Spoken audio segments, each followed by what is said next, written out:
Good morning. We're here in the narthex, our gathering area outside of the traditional worship space, and we're welcoming you to our Bible study this morning. We are actually live streaming, so what you see is, it's what you get. So we're just blessed that you are with us today as well. So Pastor Scott is to my right, and we're so happy that he is here with us. And coming out in front of the camera today is Abby Counts, we wanted Abby out here to give us some of her insight as well as we look at this scripture. So Abby, thank you for being willing to do this. And I need to say this right now, that we owe a huge debt of gratitude to Abby for all of the live streaming, the recording, everything. She's been a godsend for us at this time. So thank you, Abby, for all you've done for us as well. Not just now, but even prior to now. So thank you. Our text today is Luke 24:13-35. We will be using the New Revised Standard Version. If you have that in front of you and want to read along, that's wonderful. Pastor Scott will read this for us this morning. Good morning. So Luke 24:13-35. Now on that same day, two of them were going to a village called Emmaus, about 7 miles from Jerusalem, and talking with each other about all these things that had happened. While they were talking and discussing, Jesus himself came near and went with them, but their eyes were kept from recognizing him. And he said to them, "What are you discussing with each other while you walk along?" They stood still, looking sad. Then one of them, whose name was Cleopas, answered him, "Are you the only stranger in Jerusalem who does not know the things that have taken place there in these days?" He asked them, "What things?" They replied, "The things about Jesus of Nazareth, who was a prophet, mighty in deed and word before God and all the people, and how our chief priests and leaders handed him over to be condemned to death and crucified him. But we had hoped that he was the one to redeem Israel. Yes, and besides all this, it is now the 3rd day since these things took place. Moreover, some women of our group astounded us. They were at the tomb early this morning, and when they did not find his body there, they came back and told us that they had indeed seen a vision of angels who said that he was alive. Some of those who were with us went to the tomb and found it just as the women had said, but they did not see him." Then he said to them, "Oh, how foolish you are, and how slow of heart to believe all that the prophets have declared. Was it not necessary that the Messiah should suffer these things and then enter into his glory?" Then beginning with Moses and all the prophets, he interpreted to them the things about himself in all the scriptures. As they came near the village to which they were going, he walked ahead as if he were going on. But they urged him strongly, saying, "Stay with us, because it is almost evening, and the day is now nearly over." So he went in to stay with them. When he was at the table with them, he took bread, blessed and broke it, and gave it to them. Then their eyes were open, and they recognized him, and he vanished from their sight. They said to each other, "Were not our hearts burning within us while he was talking to us on the road, while he was opening the scriptures to us?"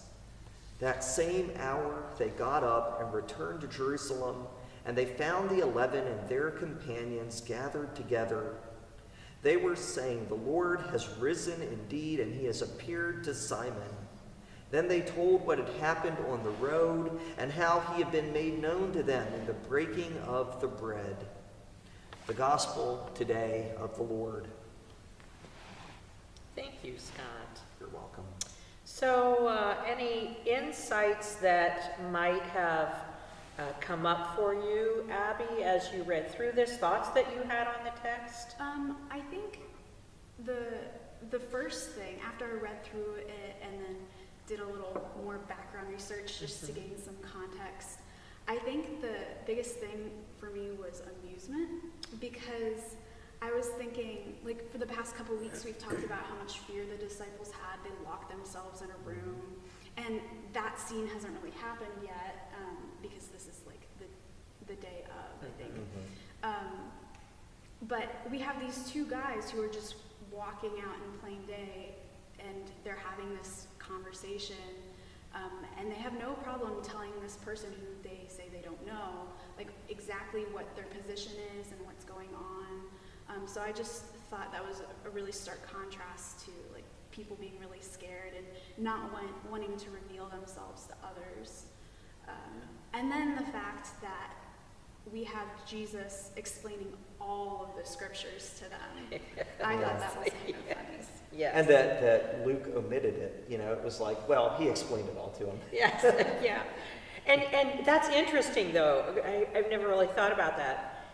In a sense, they should be fearful of strangers because they're not sure where their allegiances are. Yeah. And that could put them potentially in danger if they admit to being a follower of Jesus. Yeah. And so here they are, some strangers walking on the road with them, and they're free to tell him everything that they know. Yeah. That's an interesting take on that as well. I wonder if there was something about the stranger that they knew that they weren't in any danger. Yeah, and they knew that they weren't connected with Jewish leaders at all. Yes. There must have been something that was. But what's interesting for me is that they didn't recognize it was Jesus. Yeah. I mean, in all of the appearances post-resurrection, it seems as if there's a piece hidden from people that they don't immediately recognize who it is. Yeah, and I went through that too. When I read the Bible, I kind of take it literally. And so I was thinking literally, what are all the ways someone could not recognize someone? They could be blind, maybe they're just viewing something through one perspective, so they've got sort of that tunnel vision, or like with Mary Magdalene, she was in grief. Yes. So I can totally see why she wouldn't recognize someone who might have been standing behind her, or And I liken it to that deep grief. She probably had cry eyes, where you've cried so much. Exactly, you just can't see because you have blurred vision. Yeah, and so I think you're right. I think that's accurate. That the grief there immediately, he died. I mean, here's someone they were following, and he died, and that sense of grief and loss of. And I think it is too in verse 21, as it starts out. A piece of this is, "But we had hoped." And so their hopes were dashed on Good Friday. Yeah. It's like, okay, we had hoped, but now we're hopeless. And there doesn't seem to be anything in between. So I think that sense of hopelessness with the grieving kind of lends itself to the not recognizing who Jesus is. Yeah, and I was also thinking, I mean, maybe this is the same thing you think, but I was thinking when they said, but we had hoped that he was the one to redeem Israel, that Jesus, they viewed Jesus as someone completely different than what he was trying to tell them who he was. He didn't meet their expectations. Yeah. They expected something, and that's not who he turned out to be. Yeah. And maybe that's one of the reasons why they didn't recognize him on the road, because they envisioned him to be something maybe more powerful. Yes. Were these men, I don't believe they were part of the 12 disciples. No. They were followers, but we don't know how near to him they really were. I mean, we assume they knew what he looked like. But, But it does call them disciples, but I agree. I don't think, we know that by this time, the disciples had grown from the 12 at 11 at that point, but that they'd grown from that, absolutely. Because we only get the one name, Cleopas, and that's not a name of the 12 that we know. Right. So, well, and I'm assuming that these men were also there when Jesus broke the bread with the other disciples, that there were other people besides the 12. Yes. That were there. Yes, and I think what we typically envision for the Last Supper is that it was Jesus and the 12. But if we think about the room, and the layout of the room would have been totally different, as we imagine them sitting around a table, and actually the way they ate then was they lounged. Yeah, So we think of the painting. Exactly. We think of the Yeah. painting, and that's not at all No. what the reality is. But I've also heard that it is true that there were many people in the room, not just the 12 who were at that table. And so they had to have seen it for it to be of any significance here, Yeah. because that's when they recognized. So had they not been at that first one, and had they not seen what Jesus did, they wouldn't have recognized him here. Yeah. I wanted to ask, so is there maybe a deeper point in them not recognizing Jesus? Like, why might God sometimes hide something from us? And is there a deeper, point in maybe really Jesus did kind of blind their eyes to him for a time? And what might have been the What might that be? Yeah, what might the purpose of that been? I mean, the only thing I can think of is you might keep something from someone to make it even more spectacular when they do see it. That I wasn't really thinking about that when I was reading it. I was more, one of the things I was wondering was Jesus' return was prophesized, but did he come back to just like check in with everyone to make sure everyone was on the same page and that like this is who I am, and like as we can see with these two men. Yeah. And I think that's a valid point, because it is Jesus coming back and checking in, but it's not just coming back and checking in. So it's not like Jesus was there for a week. Jesus understood their humanity and that they didn't. I mean, I think there's a piece to this where they don't recognize Jesus immediately, and I think part of it is Luke using that to say they didn't recognize Jesus when he was alive fully, didn't fully recognize Jesus and who he was when he was alive, so that recognition isn't totally there when he returns. They've got to dig deeper now, and the breaking of the bread is what did it.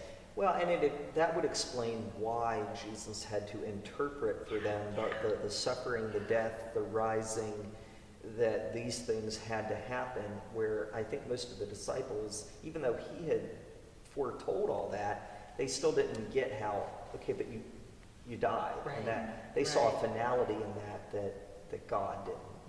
And it goes back to expectations. Yeah. It's really hard to move us, and I'm going to say me, I'm going to include me in there. If I've got a certain expectation about something, it's hard to move me off that expectation, really. And I don't think they could move off that expectation. And reality is, we know that Jesus walked with them for 40 days. Because Jesus had to, and this is where it is, he told them all the scriptures at once. And I think it is that 40 days is, remember when we were doing this and I said this? And so in that sense, he was now moving their expectations to something different, but had to do it post-resurrection, because they weren't prepared for it. Can I offer a helpful thought that I found in the commentary? Had not thought about this. That's a beautiful thing about the Bible. You always discover something new. The point that a commentator made about why the men did not recognize him, kind of the commentator said, could it be that the point is to see that Jesus walks with us even when we don't recognize him, or even when we don't know that he's walking with us? Yes. And I found a comforting thought in that. Yeah. That no matter how far we wander, no matter what we do, as Lutherans, we believe that God walks and abides with us, always has a hand upon us, but we obviously don't always know that, or feel it, or believe it. Yes. So. Yeah, I think that's a great observation on this person's part, is that Jesus is always with us. And I think some of it is their disappointment, but we had hoped. And so they're disappointed. And it is that they don't recognize Jesus because they can't see beyond their disappointment. But that, regardless of that, Jesus walks with us. I think of the time we're in now, and there are, I don't know about all of you, but I know that there are disappointments being experienced all over the place. Like, we just got word yesterday that our youth mission trip is canceled. We got word that our college-age mission trip has been canceled. And so we're dealing with disappointment every day, and then trying to figure out, where do we go from here?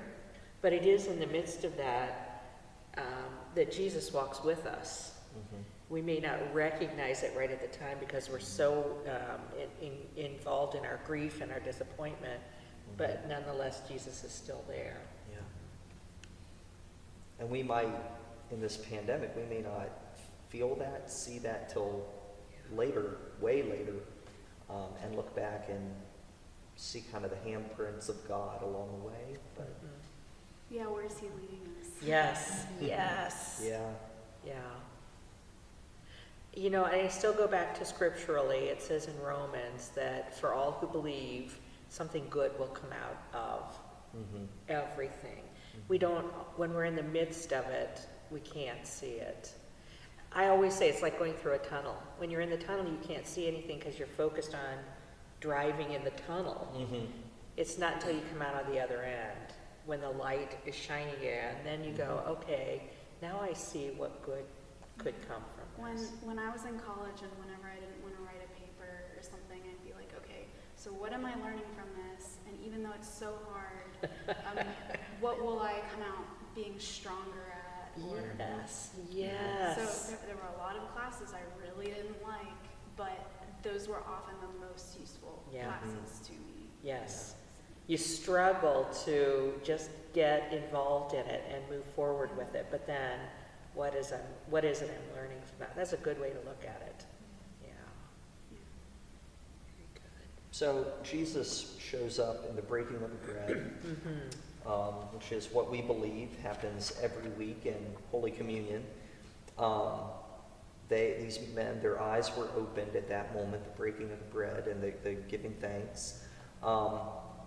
Is that the first way that we think of Jesus? When we think of all of his recorded activities, miracles, healings, what stands out most to you all? When you think of Jesus and all that he did and taught and said, it is breaking of the bread, him showing up in that odd way. Would that be the top of your list, or what might you focus on when you think of our Lord? Well, I think I'm going to jump into that because of Luke and the breaking of the bread. He's actually breaking bread here with them because it's a meal. All right, it's not just they've invited him to stay with them and have a meal with them. That's the thing. Luke is huge. I mean, a big part of Luke is gathering around meals. And so I think for me, the breaking of the bread is significant, not only in the fact that it represents for us communion, but in the fact that it represents community. Because whenever Jesus eats with someone, and he eats with a lot of different people, he doesn't eat with just the religious or the faithful or his followers. He eats with all kinds of people. So it is that sense of every time that Jesus eats with someone, in a sense, the community gets a little bit larger and a little bit larger. And I think that's what communion is for us as well. If we really look at communion the way it's intended, when we're at the communion rail, the intent is that we see all of the people who've gone before us as well. Everyone who's ever communed at that communion rail is there with us and a part of that community. And so for me, that's important, is that I see, in this case, as I see Jesus breaking the bread with them, it is, even though they were a part of the community before, they are now a bigger part of that community, because in a sense their faith has deepened and they've grown from that acknowledgement of Jesus. So community is a big piece for me. And hospitality. And hospitality, absolutely. And how do we, Jesus, I mean, let's be real. Jesus could have been totally frustrated, you know, and said, I'm done, I'm going after a whole new group of people, right? You guys didn't get it the first time. I'm done with this, but Jesus understands and is there with them. That always gives me hope, because I know how thick I am sometimes, and Yeah. I don't get it. And the hope for me always is that, okay, Jesus is still there with you and still willing to teach you again and forgive you and move you on. And yeah, it's that's hopeful for me. Absolutely. Yeah, I would agree. When I think of Jesus, I think about him inviting everyone to come near him, to learn from him. I think when I read this, I only thought about the breaking the bread and giving it to the men there as being something that helped those men in particular, because we see all these different ways that Jesus reveals himself to other people in the Bible. Well, and the reality is, with the disciples, when he went into that locked room in the evening, he doesn't break bread with them. What does he say to them? He says, peace. And he offers them a word of peace because that's what they need in the moment. They're afraid, so he offers them a word of peace. Here, he's offering to them, they want him to come and eat with them. Their hospitality is, we're loving this conversation, won't you come eat with us? And that's what they needed in that moment. So it is that Jesus, in that sense of being present with us, in the moment gives us what we need. And he took the lead, so he went in to stay with them. When he was at the table with them, he took the bread, blessed it, and broke it, and gave it to them, even though they were the hosts. Yes. I think that was an intentional lead taking, some kind of act of hospitality. Yes. That it's easy to gloss over. But Yes. I also like the sense of that it was late in the evening because they're eating this meal, and they immediately go back. Yeah, I thought that was kind of interesting too. And I was thinking about how long would it take them to walk? Is it like 5 miles or something? Yeah. And so how At long least did it 2 take them? hours. Yes. Yes. And they couldn't wait. Yeah. They had to go right now to tell them. Yes. And so I thought that was it. So it makes me wonder too, did they wait till they were done eating and then went, or did they, who knows? a late night 7-mile hike. Exactly. What are you doing? Well, let's go to Jerusalem. Yeah. Well, good. Any other thoughts you have, Abby? No, I think we pretty much covered it. I do too. I think we do too. This is such a great text. I mean, it's so rich with just how Jesus is returning to the disciples, how he is presenting himself to them, and how he is so gracious to them, because even though he didn't meet their expectations, he's coming back to remind them of what he taught them and who he really is, and shift their expectations of who he was. So we're grateful that you could spend time with us this morning. If you have any thoughts or comments, you can email them to us. You can put them in the comment line here as you watch this. Just let us know what you're thinking, and we're happy to do this. And we will be back again at live streaming with you next Wednesday at 10:30. So blessings to you on your day.